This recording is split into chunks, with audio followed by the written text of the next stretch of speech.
काल पुणे महानगरपालिकेचा निवडणुकीचा निकाल आलेला आहे आणि यामध्ये भाजपने दैदिप्यमान असा विजय मिळवलेला आहे, वर्चस्व मिळवलेलं आहे। जवळपास 119 जागा भारतीय जनता पक्षाने जिंकलेल्या आहेत। 27 अजितदादांच्या राष्ट्रवादीने तर 3 शरद पवारांच्या राष्ट्रवादीला मिळालेल्या आहेत। काँग्रेसला देखील 15-16 जागा मिळालेल्या आहेत आणि बाकीच्या पक्षांचं अस्तित्व पूर्णपणे पुणे महानगरपालिकेतनं संपल्याचं दिसतंय। उद्धव ठाकरेंच्या पक्षाला अवघ्या शहरामध्ये फक्त 1 जागा मिळालेली आहे। मात्र सिंहगड रोड हा एक वेगळ्या कारणासाठी चर्चेत होता। या ठिकाणी भाजपचं प्राबल्य होतं, मात्र या निवडणुकीमध्ये काहीसं या प्राबल्याला काही ठिकाणी धक्का लागल्याचं पाहायला मिळाले।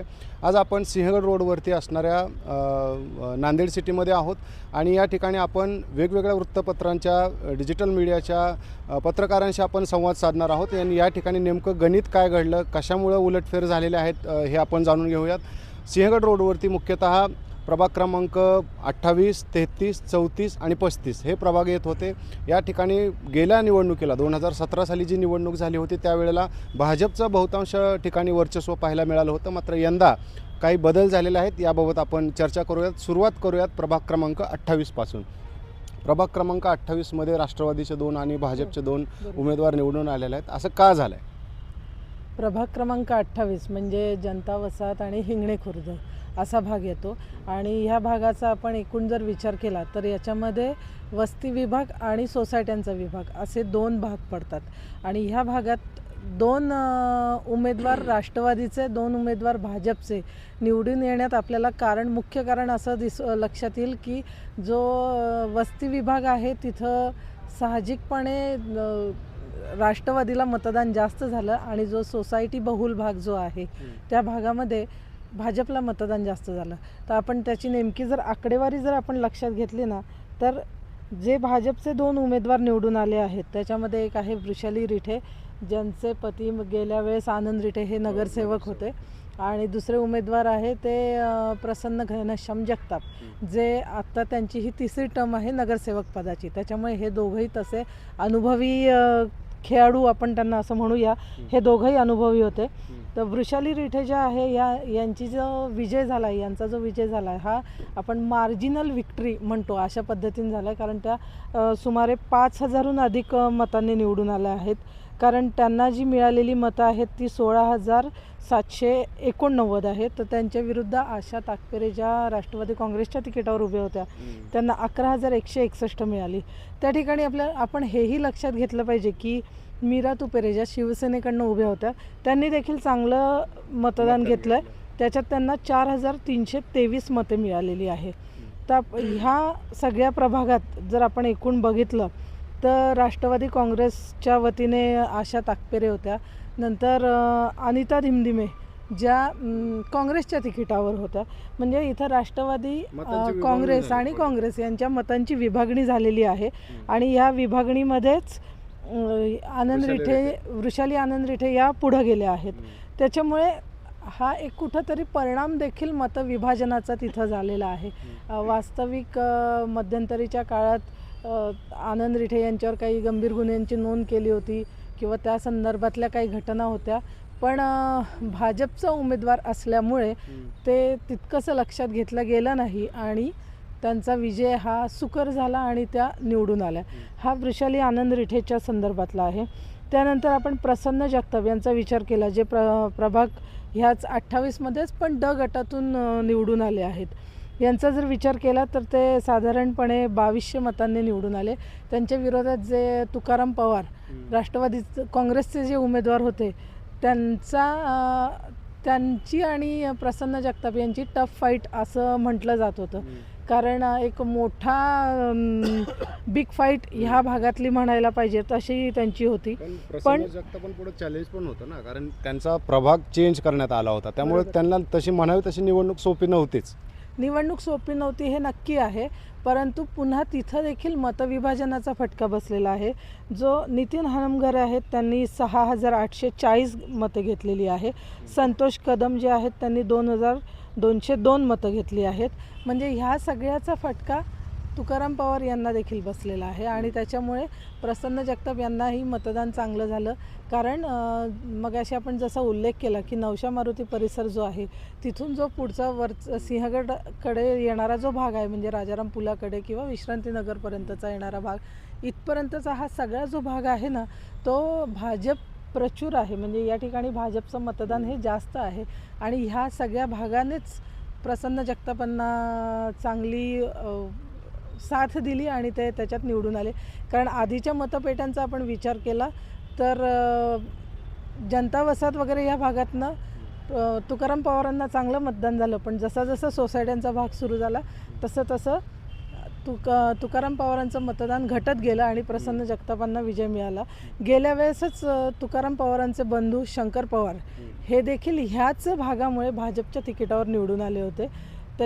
तुकाराम पवारांकडे त्यांच्या पत्नी रीना पवार, भाऊ शंकर पवार यांच्या नगरसेवक पदाचा अनुभव जरी असला तरी भाजप आणि राष्ट्रवादी काँग्रेस ह्यामध्ये जी मतविभागणी झाली त्याच्यातनं त्यांचा पराभव झाला आणि प्रसन्न जगताप निवडून आले. आणि इतर जे 2 उमेदवार आहेत सूरज लोखंडे आणि आणखी एक, तर त्यांच्याबद्दल काय सांगा? सूरज लोखंडेंच्या पण बाबतीत जर आपण असं म्हटलं ना तर त्यांचा विजय हा निसटता विजय म्हणावा लागेल. कारण विनया बहुलीकर ह्या अवघ्या 228 मतांनी निवडून आलेल्या नाही आहेत. म्हणजे सूरज लोखंडेंचा विजय हा केवळ 228 मतांनी झालेला आहे.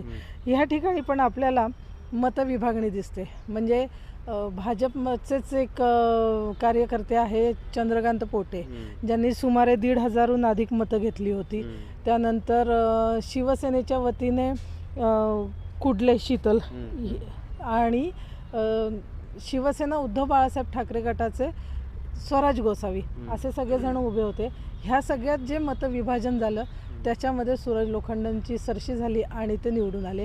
आणि निवडणुकीचा आपण एक पॅटर्न जर बघितला ना किंवा त्यांच्या प्रचाराचा जर आपण एक पॅटर्न बघितला तर आपल्याला असं लक्षात येतं आहे की प्रिया गदादे ह्या तर तिथं चांगलं मार्जिननेच निवडून आलेल्या आहेत. प्रिया गदादे आणि सूरज लोखंडे यांचा जनता वसाहतीशी असलेला कनेक्ट आणि तिथं एकूणच त्यांचा असलेला वावर ह्या सगळ्यामुळे त्यांना विजय मिळवणं सोपं झालं.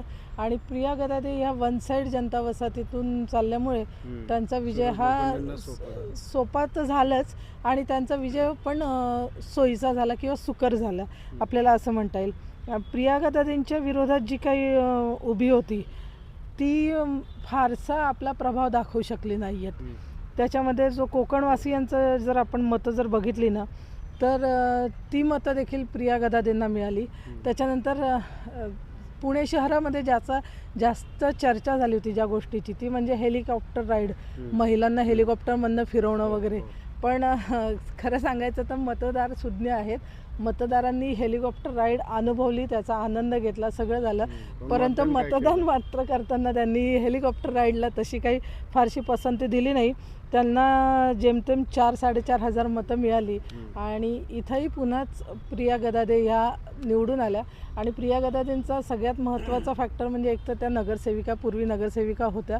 त्यानंतर त्यांच्या आई देखील नगरसेविका होत्या. वडिलांचा जनसंपर्क खूप मोठा आहे. जनता वसाहतीत असं म्हटलं जातं की शिवाजी गदादे पाटील यांच्याकडे गेलं म्हणजे तुमची समस्या सॉल्व, असा एक त्यांची इमेज तिथं तयार आहे.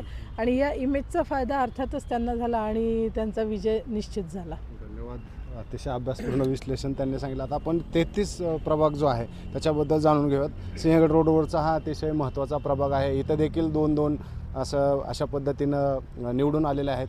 राष्ट्रवादी विरुद्ध भाजप असा एक जोरदार संघर्ष पाहायला मिळाला. मध्यंतरीच्या काळामध्ये शिवसेना उद्धव बाळासाहेब ठाकरेंनी या ठिकाणी या पक्षानं एक प्राबल्य निर्माण केलं होतं. पण निवडणुकीमध्ये ज्या घडामोडी घडल्या त्यानंतर मात्र आता इथं राष्ट्रवादी विरुद्ध भाजप होताना आपल्याला पाहायला मिळालं. नेमकं 33मध्ये काय घडलं?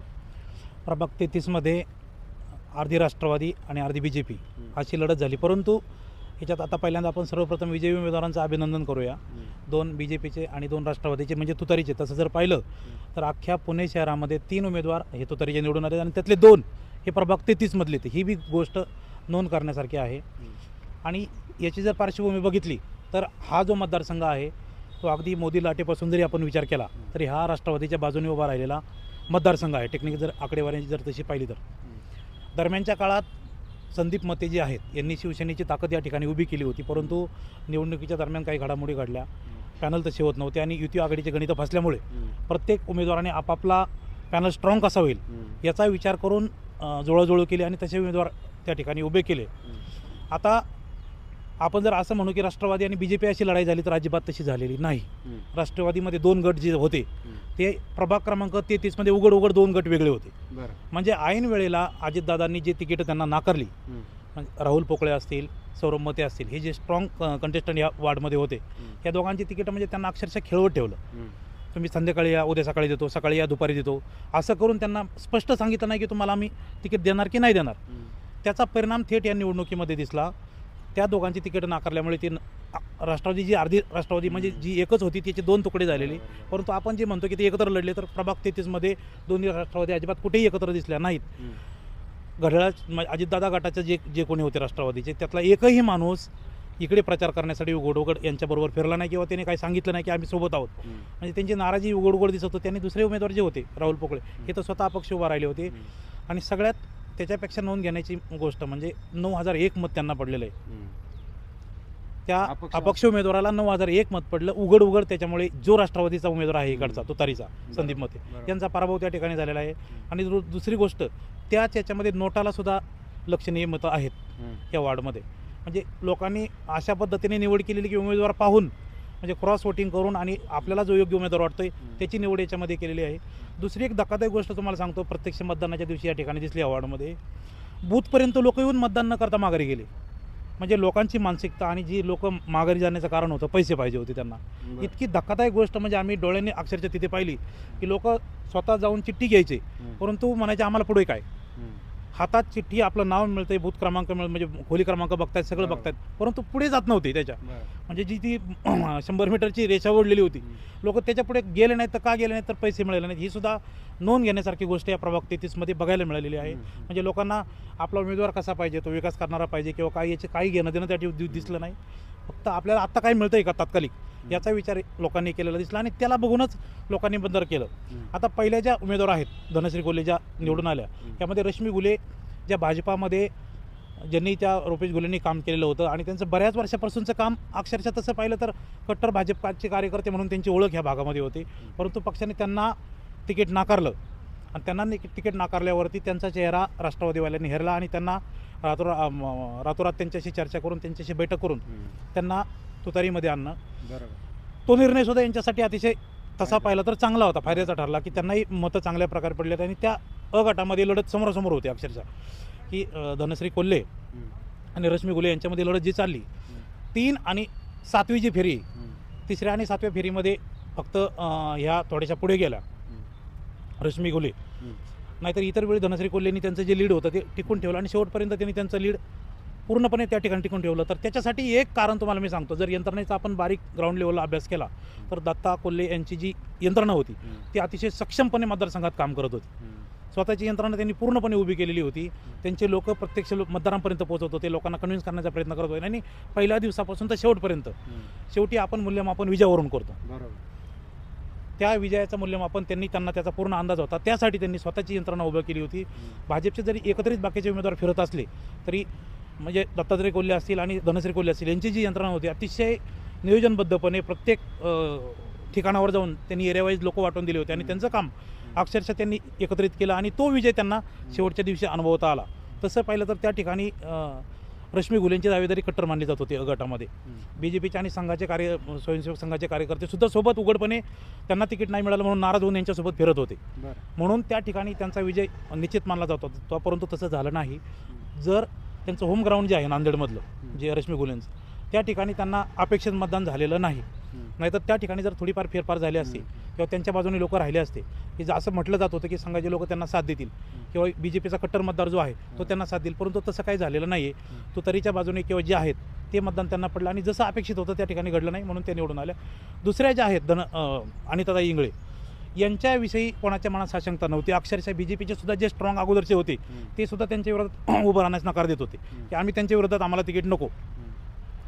त्यांना पहिल्या दिवसापासून प्रबळ दावेदार मानलं जात होतं. त्यांची स्वतःची यंत्रणा, त्यांचा लोकांचा असलेला संपर्क, ते स्वतः अगोदर जिल्हा परिषदच्या सदस्य होता, त्यांचा तो भाग आणि त्यांची लोकांमध्ये असलेली कनेक्टिव्हिटी प्रत्येक मंडळांशी त्यांचं भेटणं जाणं, अगदी गणपतीच्या उरगाण्यांपासून बाकीच्या जे काय सगळे सण समारंभ असतील याच्यामध्ये त्यांचं प्रत्यक्ष ते कधी म्हणजे असं म्हटलं जायचं की त्यांच्या दारात गेलेला माणूस कधी नाराज होऊन माघारी येत नव्हता आणि तेच दिसलं. त्यांचं सगळ्यात या वॉर्डमध्ये सगळ्यात जास्त लीडने 7,000च्या आसपास लीडने त्या निवडून आले, जे त्यांचं नाव पहिल्या दिवसापासून घेतलं जात होतं आणि त्यांना निवडूनच येतील असं म्हटलं जात होतं. ते तसंच झालेलं आहे, त्याच्यात काही वेगळं काही घडलेलं नाही. त्या निवडून आल्यात.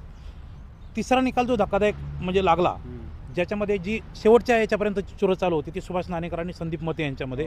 संदीप मते ऐन वेळेला मशाल सोडून तुतारीमध्ये आले होते. त्यांनी विजयाचं गणित बघून हा निर्णय कदाचित घेतला असावा आणि तो कायमशी ते त्या पद्धतीने चाललेली होते.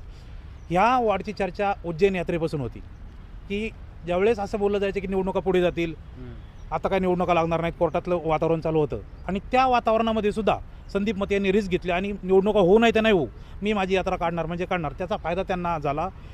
प्रभागामध्ये चर्चेमध्ये संदीप मते नाव एकदम एक नंबरला आलं. अगदी भाजपाचा जो सर्वे होता त्या सर्वेमध्ये सुद्धा संदीप मतेंचं नाव एक नंबरला घेतलं जातं की बाबा हा या ठिकाणी ह्या वॉर्डमध्ये एक नंबरला हा माणूस असणार आहे.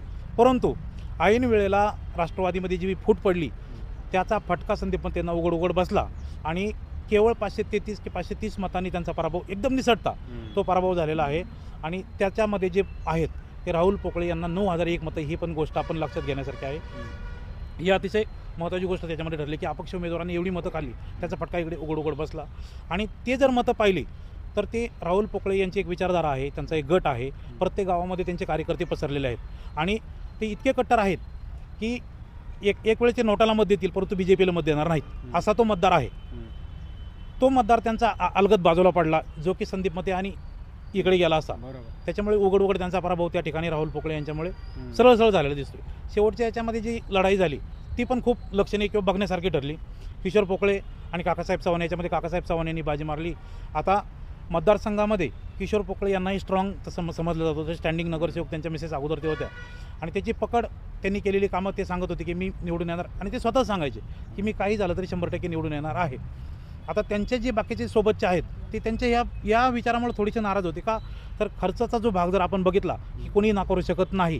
करोडो रुपये खर्च या निवडणुकीसाठी, हे कार्यकर्ते सांभाळण्यासाठी, यंत्रणा राबवण्यासाठी झालेला आहे. ही गोष्ट कोणी नाकारू शकत नाही. त्याच्यासाठी सर्व उमेदवारांनी मिळून कॉन्ट्रिब्युशन जमा केलं होतं. परंतु त्यामध्ये सुद्धा ते म्हणत होते की मला खर्च करायची गरज नाही आहे, का तर मी आजच निवडून आलेलो आहे. परंतु इतर उमेदवारांनी तसं न पाहता सगळ्यांनी आपापलं हे दिलं आणि त्याचा फटका काही अंशी त्यांना बसलेला दिसत आहे. त्यांचा पराभव या ठिकाणी झालेला आहे. काकासाहेब चव्हाण 3-3.5 हजार मतांनी या ठिकाणी निवडून आलेले आहेत. आता याचा दुसरा भाग असा की राष्ट्रवादीचा जो कोर वोटर होता तो काकासाहेब चव्हाण यांच्या बाजूने पूर्णपणे उभा राहिला आणि त्याचा फायदा त्यांना निवडून येण्यामध्ये झाला. दुसरी महत्त्वाची गोष्ट म्हणजे ही पूर्ण प्रभाग 33मध्ये झालेली निवडणूक ही कार्यकर्त्यांच्या स्वतःच्या जीवावरती झालेली आहे.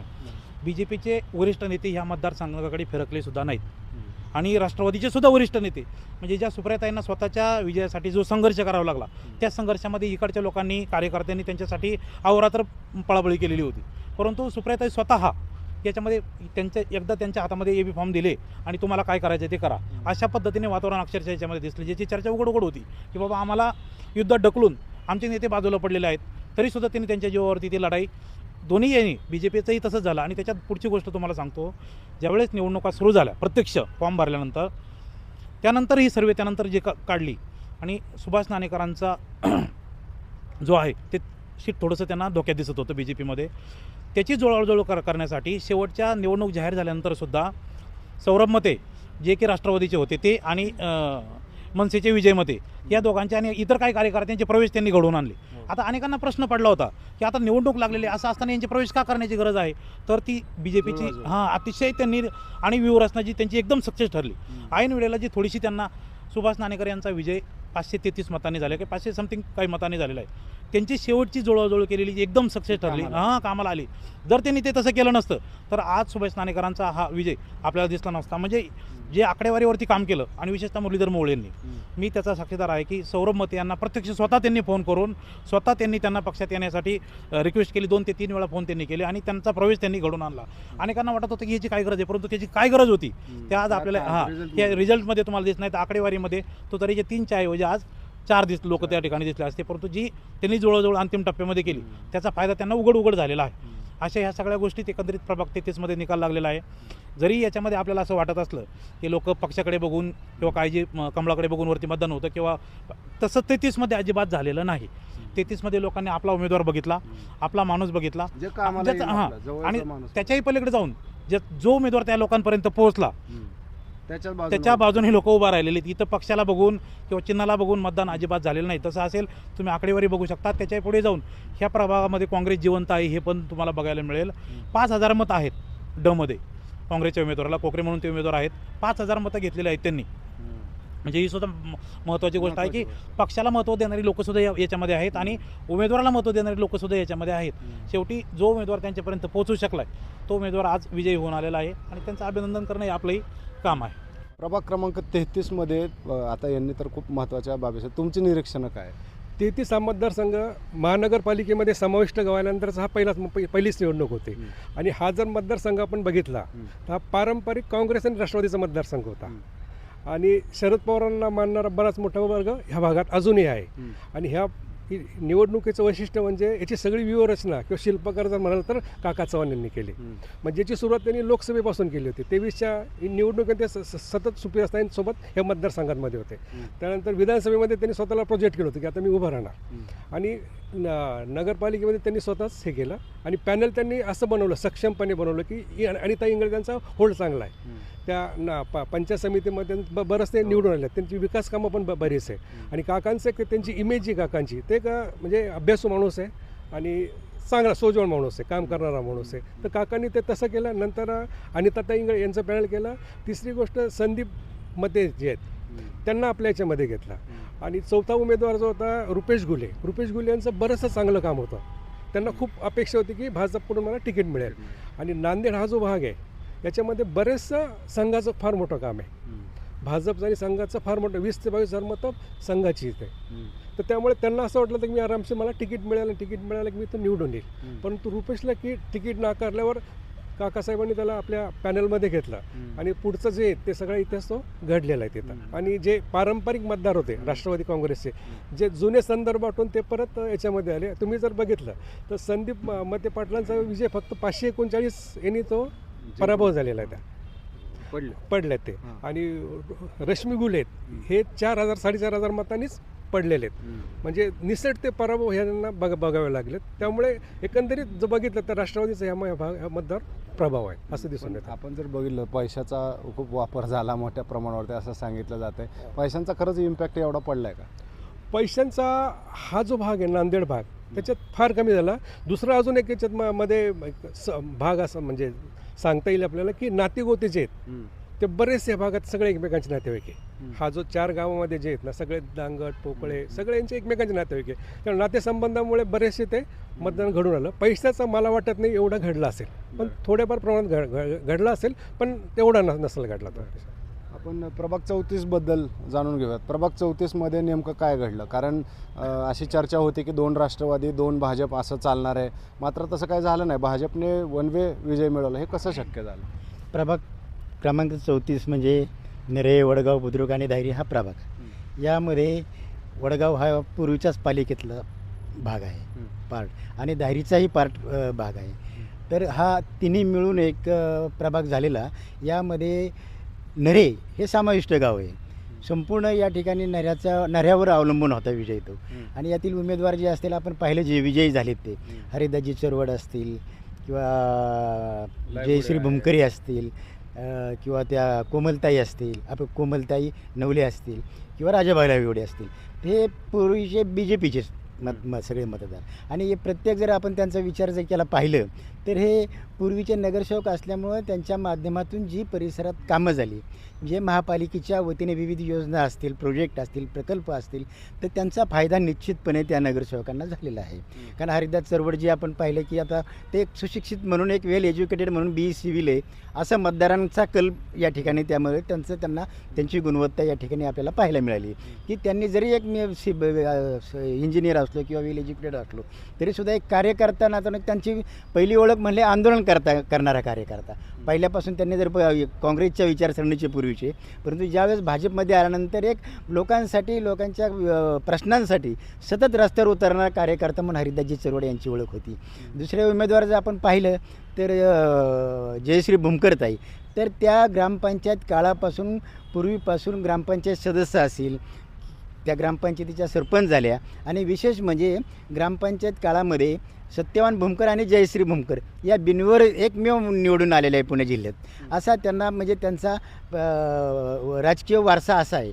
ज्यावेळेस त्या सरपंच झाल्या त्यावेळेस जयश्री भुमकर त्यावेळेस त्यांनी विविध गावासाठी काम असेल किंवा काय तर ह्या लोकांना माहीत होतं. हे नवीन नव्हते उमेदवार, हे लोकांच्या परिचित उमेदवार होते आणि त्यांनी कामं केलेली ही लोकांना माहीत होती. त्यांनी सरपंचच्या काळातून काम करत असताना त्यांना नंतर BJPच्या माध्यमातून जिल्हा परिषदेची संधी मिळाली. त्या जयश्रीताई भुमकर जिल्हा परिषद सदस्यही झाला. मग जिल्हा परिषद सदस्य झाल्यानंतर असं झालं की ज्या जिल्हा परिषदच्या त्यावेळेस नरे भागाचं सांगतो, ज्याचा या प्रभागावर नऱ्यांचा सगळा कल अवलंबून होता, नरी मतदारांचा, त्या नऱ्यामध्ये त्या जयश्रीताईंनी ज्या समाज कल्याणच्या योजना असतील जिल्हा परिषदेच्या, महिलांना शिलाई मशीन असेल, पीठ गिरणी असेल किंवा महिलांसाठी विविध उपक्रम असतील, ते संपूर्ण राबवण्याचं काम या ठिकाणी त्यांनी निश्चितपणे केलेलं आहे. आम्ही डोळ्यांनी बघितलेलं आहे. त्याचा फायदा त्यांना झाला. राहिला आता कोमल सारंग नवले. कोमल सारंग नवले म्हणजे पहिले त्यांचे सासरे या ठिकाणी बाळासाहेब नवले हे नगरसेवक होतेच. त्या नगरसेवक असताना म्हणजे ते लोकांच्या परिचित होते. लोकांनी त्यांच्या माध्यमातून जी कामं झाली त्या कामाचा त्यांना फायदा झाला.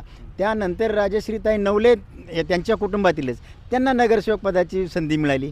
त्यांनीही या ठिकाणी विकास कामे केली. म्हणजे हे पाठबळ या ठिकाणी संपूर्ण या निवडणूक प्रक्रियेमध्ये या कोमलताईंना मिळालं आणि त्यामुळे त्या विजयाच्या दिशेने वाटचाल सुरू झाली. राहिला राजाभाऊ लायगुडे.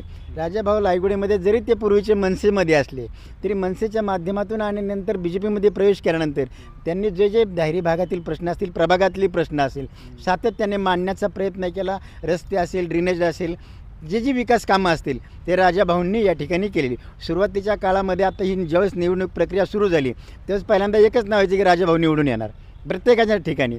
आणि हा जरी आता तुम्ही आता म्हटल्याप्रमाणे क्रॉस वोटिंग होईल की 2 राष्ट्रवादी आणि 2 BJPचे कॅन्डिडेट, हे वातावरण निश्चित होतं की या ठिकाणी जरी बघा तुम्हाला सांगतो, अजितदादांनी या ठिकाणी रॅली काढली, सुप्रियाताईंनी पदयात्रा काढली तुतारीसाठी, आणि तरीसुद्धा राष्ट्रवादीच्या उमेदवारांना विजयापर्यंत जाता आलं नाही. त्यांची या ठिकाणी संधी हुकलेली आहे. ही जादू त्या ठिकाणी चालली नाही. एकच आता आपण कालच पाहिलं की पहिल्या फेरीपासून 10,000नेच सुरुवात झाली. तिथंच या ठिकाणी असा मतदारांचा कौल आला की आम्हाला विकास पाहिजे आणि विकास कामासाठी या ठिकाणी निश्चितपणे जी त्यांनी विकास कामे केली असतील त्या जोळावर हे सगळे 4ही नगरसेवक निवडून आलेले आहेत असं आम्हाला वाटतं. पूर्वीच्या आदल्या दिवशी रात्री चाललं की 2 क्रॉस होईल, पण ते अजिबात चालले नाही. का तर जरी तशी चर्चा सुरू असली तरीसुद्धा भाजपच्या ह्यांनी एकच काम केलं की कुठेही क्रॉस वोटिंग करायचं नाही. जर क्रॉस वोटिंग केलं तर या ठिकाणी निश्चितपणे भाजपला दगाफटका होईल. म्हणून त्यांनी एकच चिन्ह भाजप कमळ सगळ्यांनीच चालवलं. पॅनल टू पॅनल चालवलं. पॅनल टू पॅनल त्या मतदारांनी चालवल्यामुळं या ठिकाणी त्यांना निश्चित फायदा झाला आहे. आणि राष्ट्रवादीनेही या ठिकाणी जोरदार तयारी केली ती त्यांनी, परंतु त्यांची प्रचार यंत्रणा अपुरी पडली. उभाटा असेल किंवा राष्ट्रवादी काँग्रेस असेल, शिंदेसेना असेल, निश्चितपणे त्यांचे मतदारपर्यंत जाण्याची प्रचार यंत्रणा कमी पडलेलीच आहे. आणि भाजपाला दुसरा एक फायदा झाला. BJPच्या ज्या आघाड्या असतील विविध सगळ्या आघाड्या पूर्णपणे मतदारसंघात काम करताना दिसत होत्या की जो मतदार किंवा जो त्यांचा कार्यकर्ता, तो जो अज्ञात कार्यकर्ता असतो तो कधीही बाहेर पडत नाही. परंतु या ठिकाणी त्यांनी संपूर्ण यंत्रणा ताब्यात घेतली आणि सगळ्या आघाड्याच्या माध्यमातून असतील, सगळ्यांच्या माध्यमातून असतील, सर्व कार्यकर्ते तयार लागले. त्यांची एक प्रचार यंत्रणा नियोजनबद्ध होती आणि त्या नियोजनबद्ध प्रचार यंत्रणेचा या सर्वांना फायदा झाला आणि ते विजयापर्यंत पोहोचण्यासाठी मदत झाली. शरद दबडेने वगैरे चांगले मतं घेतले, तर हे कसं काय झालं मग? शरद दबडेने जरी चांगली मतं घेतली असेल, त्यांनी जी कामं सुरुवातीपासून नागरिकांच्या ह्यासाठी कामं केली त्याचा त्यांना निश्चित फायदा झालेला आहे. परंतु जो विजयापर्यंत जाण्याला तो तिथे त्यांना अपयश या ठिकाणी पत्करावं लागलं. तसे आता बघा, आता हा राष्ट्रीय महामार्गाचा प्रश्न भूपेंद्र मोरेंनी सोडवला, तो त्याचाही चांगला इम्पॅक्ट झाला. परंतु या ठिकाणी बघा, सतत काम करणारे कार्यकर्ता, सतत काम करणाऱ्या कार्यकर्त्याला सुद्धा या ठिकाणी विजयापर्यंत जर जायचं असेल तर पक्षाची मदत ही, पक्षाची पारंपरिक मतं ही पण निलेश पूर्वीच गिरमे असते. वगैरे यांनी खूप खूप काम केलं. बॅनरबाजी वगैरे केली होती. मग- बॅनरबाजी केली, त्यांनी 3-3 हजार महिलांना साड्या वाटल्या, मोफत भाजी वाटली, तरी सुद्धा ते त्या ठिकाणी ते जागची जागेवरच राहिलं. त्याचा मतात परिवर्तन या ठिकाणी लोकांनी फक्त त्याचा फायदा घेतला की बाबा निलेश गिरमे चांगले, तर आमचं सगळ्यांना सगळं मिळतंय आम्हाला सगळ्यांना. परंतु त्या लोकांचं मतात परिवर्तन करण्यात ते कुठंतरी कमी पडले असं निश्चितपणे जाणवतं. प्रभाग क्रमांक 35चा निर्णय तर अगोदरच जवळपास लागला होता. या मतदारसंघामध्ये 2 उमेदवार ऑलरेडी बिनविरोध निवडून आले होते. 2 उमेदवारांसाठीच फाईट होती. या फाईटमध्ये नेमकं काय असं झालं की बिनविरोध का झाले हे पण सांगा, आणि दुसरी गोष्ट भाजपचा जो विजय सुकर झाला ह्याच्या मागची कारणं काय? यामध्ये प्रभाग क्रमांक 35 सनसिटी माणिकबागमध्ये काय आहे, साधारणतः पूर्वीचा इतिहास बघितला तर तिथं भाजपचा वोटर जास्त राहतो, भाजपला प्राबल्य जास्त मिळतं अशीच दिसून येते. तर याच्यामध्ये असं आहे की तिथं इतर पक्षातले उमेदवार उभं राहायलाही घाबरतात किंवा उमेदवारी मागत नाहीत. म्हणजे काही ठिकाणी ज्या वेळेला अपक्ष उमेदवार किंवा इतर पक्षाकडून अधिकृत भाजपच्या विरोधी अर्ज भरले, उमेदवारी अर्ज, तर ते त्यांना उमेदवार मिळत नव्हते. इवन राष्ट्रवादी काँग्रेस असेल किंवा शिवसेना उभाटा गट असेल, तर यांना उमेदवार मिळत नव्हता. अशा वेळेला दाहेरी परिसरातून किंवा इतर ठिकाणाहून उमेदवारी म्हणजे तिथं राहणाऱ्या माणसाला उमेदवारी आयात करावी लागली आणि उमेदवारी द्यावी लागली. मात्र जसजसं उमेदवारी अर्ज काढायची मुदत येत होती, तर त्या दरम्यान त्या ह्यांच्यावर बराचसा जे उमेदवार होते इतर पक्षाचे, तर त्यांच्यावर थोडासा दबाव आल्याचं दिसून आलं. मात्र आता त्यांनी स्वयंपूर्तीने अर्ज काढला असंच आपल्याला म्हणावं लागेल. माघार घेतली, परंतु अधिकृत पक्षाची माघारी घेणं म्हणजे खरं तर त्या पक्षाचं सुद्धा हे धोक्यात आहे असं म्हणायला लागेल. मात्र तसं 2 ठिकाणी घडलं आणि 2 भाजपचे उमेदवार विजयी झालेले आहेत तिथं. पण हेच जे माघार घेण्याचे जो विषय आहे त्याच्यामुळेच मतदानावर पण परिणाम झाला ना. नक्कीच. आता यामध्ये सगळ्यात पर्सेंटेज कमी बघायला गेलं तर सनसिटी माणिकबाग हे प्रभाग क्रमांक 35मध्येच आहे की तिथं मतदान खूप कमी झालं. कारण काय मतदारांना गृहीत धरणं हे पक्ष कोणत्याही पक्षाला न परवडणार आहे. आणि मग जायचं कशासाठी मतदान, तर तुम्ही बघाल तर नोटाला सुद्धा तिथं खूप मतदान पडलेलं आहे. तर अशी परिस्थिती आहे. बरं, आता याच्यामध्ये एक विकास नाना दांगट यांचा एक फॉर्म होता, तो त्यांनी माघार घेतला. तर त्यांचा या प्रभागामध्ये काय रोल होता मग आता या निवडणुकीत? असं ऐकायला मिळतं आहे की विकास नानांनी स्वतः 35मध्ये अर्ज भरला होता, उमेदवारी अर्ज अपक्ष म्हणून. मात्र ऐन वेळेला भाजपच्या वरिष्ठाकडून त्यांना निरोप गेले की तुम्ही अर्ज माघारी करा. तर विकास नानांचं म्हणणं असं होतं की माझा उमेदवार अर्ज राहू द्या, मी 35मधले 4ही उमेदवार बिनविरोध करतो. त्यावेळेला पक्षाकडून असं सांगण्यात आलं की जे आहेत ते बिनविरोध करा उमेदवार, तुमची आम्ही वेगळी व्यवस्था करतो. त्यानुसार विकास नानांनी शेवटच्या दिवशी प्रयत्न केले आणि 2 उमेदवार बिनविरोध करण्यात त्यांना यश मिळालं. पण 2 उमेदवार मात्र बिनविरोध झाले नाहीत. आणि एकंदरीत जर बघितलं आपण तर अशा पद्धतीनं बिनविरोध झाल्यामुळं लोकांनी असं मानून चालले की भाजप इथं येणारच आहे, मग आपण मतदान का करायचं, असं झालं आहे का? नाही, तसं बऱ्याच ठिकाणी झाले. म्हणजे सनसिटी माणिकबागेमधले जे मतदार आहेत, बरेचसे आमचे मित्र आहेत, तर ते त्या दिवशी सुट्टी टाकून बाहेर गावी गेले होते, म्हणजे कोकणात गेले होते फिरायला. कारण येणार भाजपच आहे, तर मतदान काय करायचं, अशा अनुषंगानं खूप मतदार दिसून आले. तसं विरोधकांचं एवढं धुळदाण का उडाले? खरं बघायला गेलं तर सिंहगड रस्ता परिसरात तसं बऱ्यापैकी कमळ रुजले असं म्हणावं लागेल. कारण पूर्वीपासून वोटर आहे. इथले विद्यमान साधारणतः 4थी टर्म आमदार पण भाजपचे आहेत आणि भाजपचे नगरसेवक असल्यामुळं संघटनात्मक काम असल्यामुळं भाजपचा वोटर वाढतच आहे दिवसेंदिवस. धन्यवाद. मला बोला. प्रभाग 35च्या अनुषंगाने मला काही याच्यात ॲडिशन्स करावेसे वाटतात. ते आपण प्रभाग 35चा जर विचार केला, महानगरपालिकेमध्ये हा प्रभाग ज्यावेळी आला, म्हणजे सगळ्यात पहिली महानगरपालिका ही 2002 साली झाली, त्यानंतर 2007 साली झाली. 2007 सालाचा जर आपण विचार केला तर इथं राष्ट्रवादीचं प्राबल्य होतं. म्हणजे दांडेकर पुलापासून तर धायरीपर्यंतचा जो समाविष्ट भाग होता त्यामध्ये दांडेकर पुलावर 3 नगरसेवक हे काँग्रेसचे होते, 4 नगरसेवक काँग्रेसचे होते. म्हणजे अरुण डिमडिमे, रीना पवार, शंकर पवार आणि प्रसन्न जगताप. आणि त्यानंतर वरच्या सर्व पट्ट्यामध्ये राष्ट्रवादीचं प्राबल्य होतं. असं नाही आहे की सनसिटी, माणिकबाग हा प्रभाग हा सगळा भाजपमय आहे असं जे म्हटलं जातं किंवा हे चित्र निर्माण केलं गेलं आहे. मी नेहमी म्हणते की 2007मध्ये राष्ट्रवादी, 2012मध्ये मनसे होतं आणि त्यानंतर 2017मध्ये भाजपचं कमळ तिथं फुललेलं आहे. पण इथं असलेल्या विरोधकांची निष्क्रियता हा इथं सगळ्यात मोठा प्रश्न आहे. विरोधकांनी जर त्याच्यावर जास्त काम केलं असतं तर असं झालं नसतं. आणि सध्या सुरू असलेली भाजपची लाटच आपल्याला म्हणावी लागेल, कारण प्रत्येक वेळेला असं झालं की मतदान हे भाजपला जास्त होतं आहे. प्रत्येकाचे ॲनालिसिस त्यासाठी वेगळे आहे.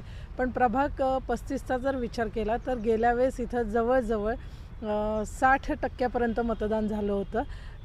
एक्झॅक्ट आकडेवारी काढली तर काहीतरी 56च्या पुढं आहे आणि प्रत्येक उमेदवाराची काढली तर ती 60%च्या वर आहे. पण ह्यावेळेस ह्या ठिकाणी मतदान हे 48% झालं. कारण हेच आहे की बिनविरोध झाल्यामुळे नागरिकांमध्ये प्रचंड नाराजी होती की आता आम्ही इलेक्शनचं जेव्हा कव्हरेज करत होतो तेव्हा एक ज्येष्ठ नागरिक आहेत ते येऊन म्हणालेत आम्हाला की आमचे 2 मतांचा अधिकार निवडणूक आयोगाने का काढून घेतला.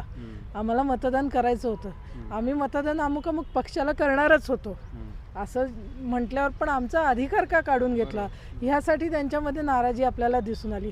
म्हणजे एकूणच ना, लोकांमध्ये जरी आज भाजपचे तिथले दोन्हीही उमेदवार हे चांगल्या मार्जिनने निवडून आलेले आहेत. म्हणजे ज्योती गोसावी यांना पहिल्या राऊंडला 6,000 समथिंग मतं, 6,500च्या वर मतं आहे आणि सचिन मोरे यांना साधारण 7,000 समथिंग मतं आहेत. तर ह्यांना जी मिळालेली पहिल्या राऊंडची जी मतं आहेत ती दुसऱ्या उमेदवाराला संपूर्ण फेऱ्यांमध्ये देखील मिळाली नाही आहे.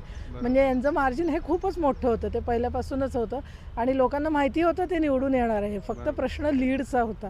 पण हे लीड गाठताना देखील त्या दोघांची दमछाक झालेली असणार आहे.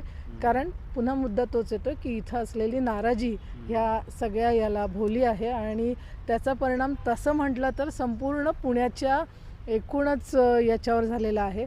आपण थोडं हे लक्षात घेतलं, असं बोललं जात होतं निवडणुकीच्या आधी की निवडणुकीत चर्चेचा सर्वात महत्त्वाचा मुद्दा ठरेल तो राष्ट्रवादीचे जे नेते आहेत अजित पवारांनी जे जाहीर केलं होतं की 514 स्क्वेअर फीटच्या पुढे जे काय घरं असतील त्यांच्या टॅक्सचा विषय असेल किंवा मेट्रोचा विषय असेल, या अनुषंगाने त्यांनी काही घोषणा केल्या होत्या. पण त्या घोषणा पण तशा फारशा चालल्या नाही. एकूणच आत्ता सगळ्या महापालिकांचा जर निकाल बघितला तर सगळ्या महापालिका या भाजपमय झालेल्या आहे. अर्थातच त्याचंही प्रतिबिंब हे सिंहगड रोडला उमटलं आहे. पण तरीसुद्धा प्रभाग 28 नंतर 33, 34, 35 या सगळ्याचा विचार करता 33मध्ये 2, 28मध्ये 2 असे 4 नगरसेवक हे राष्ट्रवादीचे निवडून आलेले आहेत आणि उर्वरित सगळे नगरसेवक भाजपचे आहे. अर्थात ह्या सगळ्यांपुढे एक प्रश्न कायम असणार आहे, तो म्हणजे सिंहगड रस्त्याचा वाहतूक प्रश्न आणि इथले बाकीचे इतर नागरिक प्रश्न. येत्या 5 वर्षात हे लोक काय करतात याच्याकडे आपण आता बघणारच आहोत सगळेजण. त्याच्यामुळे ते प्रगती पुस्तक यांना सगळ्यांना मांडावं लागणारच आहे. त्याच्यामुळे भविष्यात आपण ते प्रगती पुस्तकासाठी परत भेटूया नक्की. धन्यवाद. तर आपण काय हां बोला काय 34बद्दल असं सुचवा असं वाटतं की भाजपामध्ये तिकीट न मिळाल्यामुळे या ठिकाणी बापूसाहेब पोकळे यांनी राष्ट्रवादीच्या तिकिटावर निवडणूक लढवली होती आणि संपूर्ण वातावरण झालं होतं ते की 100% ते निवडून येणार म्हणून. कारण त्यांच्या कार्यकालामध्ये त्यांनी संपूर्ण 5 वर्ष जवळजवळ मोफत पाणी वाटलं सगळ्या सोसायट्यांना, सगळे रस्ते स्वतःच्या खर्चाने केले, सगळ्या विविध बाकीच्या या विकास कामासाठी जे प्रयत्न त्यांनी भरपूर केले आहेत आमदारांच्या माध्यमातून. परंतु त्यामुळं वाटत होतं की हा प्रभाग 34चा 100% या ठिकाणी बदल होईल म्हणून. परंतु ते एवढं करूनसुद्धा काही त्यांचं प्रयत्न अपुरे पडले, प्रचार यंत्रणा अपुरी पडली, त्यामुळे तिथं अपयश घ्यावं लागलं. धन्यवाद. तर आपण सिंहगड रोडच्या अनुभवी पत्रकारांकडनं आपण एकंदरीतच सगळे ॲनालिसिस समजून घेतलं की सिंहगड रोडचा हा निकाल असा का लागलेला आहे. आता जसं ताईंनी सांगितलं तसं पुढं हे नगरसेवक कशा पद्धतीनं काम करतायत यावरती आपलं लक्ष असणार आहे. तर तसे थांबूयात. धन्यवाद.